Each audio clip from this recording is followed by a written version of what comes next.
Hey everyone, welcome to epicspeak, where I help you engage in better English conversations.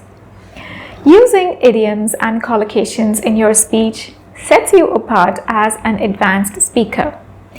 Native English speakers use them in their conversations all the time, but it's not easy to understand them if they're new to you, because their meanings are not literal, and you can mess up pretty badly if you misunderstand them. But the good news is they're infinitely easier to understand if you learn them in context. And I'm super excited to announce a new series on my channel where we learn advanced idioms and collocations through short stories. You may also use these lessons for listening or speaking practice. First, I will read the entire story, and while you listen, you can try to identify the idioms used within the story and their meanings. If you can, pause the video and write the identified idioms in the comment section below. After reading the entire story, I will then go over each idiom and its meaning. This way, you will understand and remember the idioms better. Are you excited about it? Let's get started. Once upon a time, there was a young man named Tom who was known for his love of adventure. Tom had always dreamed of going on a deep sea fishing trip. So when his friend invited him to join him on a weekend trip, he jumped at the chance. The day of the trip arrived, and Tom was excited beyond measure. They boarded the boat and set out on their adventure. However, things didn't go as planned. The sea was rough that day, and the boat rocked violently from side to side.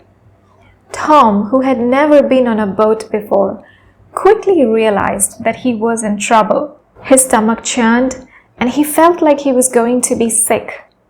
His friend noticed that Tom was looking a little green around the gills and asked if he was okay. Tom tried to play it off, but he knew that he was in trouble. He spent the next few hours trying to keep his breakfast down, but it was a losing battle. Finally, they returned to shore, and Tom stumbled off the boat, feeling weak and nauseous.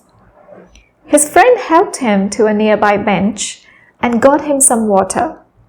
Tom lay down and closed his eyes, feeling absolutely miserable. After a while, Tom's friend asked if he wanted to go get something to eat. Tom shook his head, still feeling queasy. His friend laughed and said, "I guess you're still green around the gills, huh?" Tom groaned, realizing that his friend was right. From that day forward, he knew that he would think twice before going on another boat trip. So that's the end of the story. How many idioms did you catch in the story? Now let's go over the story again. And this time, I will stop at every idiom and explain the meaning. Once upon a time, there was a young man named Tom who was known for his love of adventure. Tom had always dreamed of going on a deep sea fishing trip. So when his friend invited him to join him on a weekend trip, he jumped at the chance. He jumped at the chance is the first idiom in this story. And this means to eagerly accept an opportunity or invitation when it is presented to you. Imagine you've been searching for months for a job, and you finally receive a job offer from a company you've always admired. If you immediately say, "Yes, I'll take the job," without any hesitation, you can say that you jumped at the chance to work for that company. Tom has been wanting to go deep sea fishing, waiting for the right opportunity. So when a friend invites him, he jumps at the chance to go fishing. This idiom is often used to express enthusiasm and excitement about a new opportunity. The day of the trip arrived, and Tom was excited beyond measure.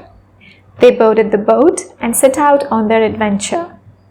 However, things didn't go as planned. The sea was rough that day, and the boat rocked violently from side to side. Tom, who had never been on a boat before, quickly realized that he was in trouble. His stomach churned and he felt like he was going to be sick. His friend noticed that Tom was looking a little green around the gills and asked if he was okay. So next idiom here is to be green around the gills. And this means to look pale and sickly, usually because someone is feeling nauseous or ill, especially if they're about to vomit. For example, if you see your friend looking pale and sweaty before a roller coaster ride, you might say, "Are you okay? You're looking a little green around the gills." And this expression is typically used in informal settings. So when someone looks a little green around the gills, they look pale or sweaty, as if they're about to get sick. So in the story, Tom felt very sick on the boat, and his friend noticed that he looked pale and unwell, which is why he said that he was looking a little green around the gills. Tom tried to play it off, but he knew that he was in trouble.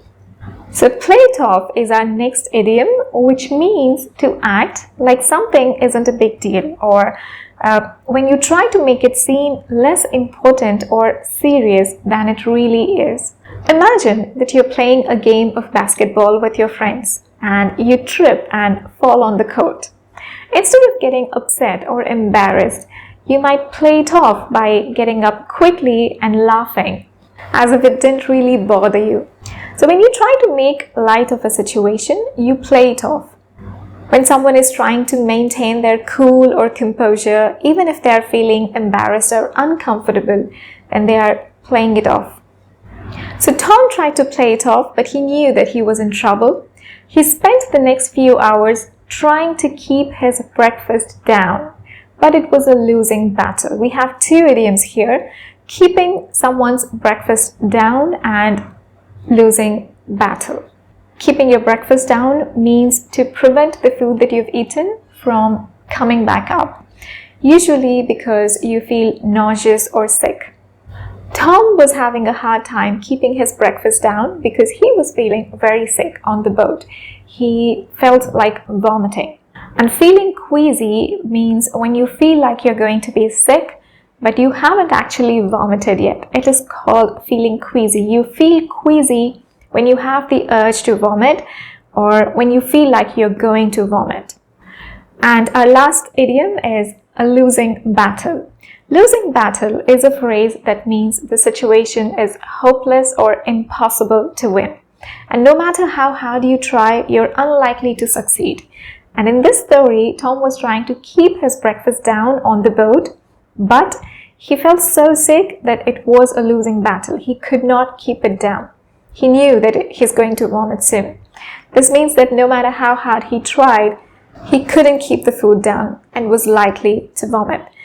So another example of using this phrase might be if you were trying to convince your friend to stop smoking, but they refuse to listen, saying that they're addicted. You might say, trying to get you to quit smoking is a losing battle. You're not going to stop until you're ready to. So those are the 5 idioms that we have learned in today's short story. Hope you like this lesson. Let me know your thoughts or any requests that you might have in the comment section below. Thank you for watching, and I will see you soon in my next one.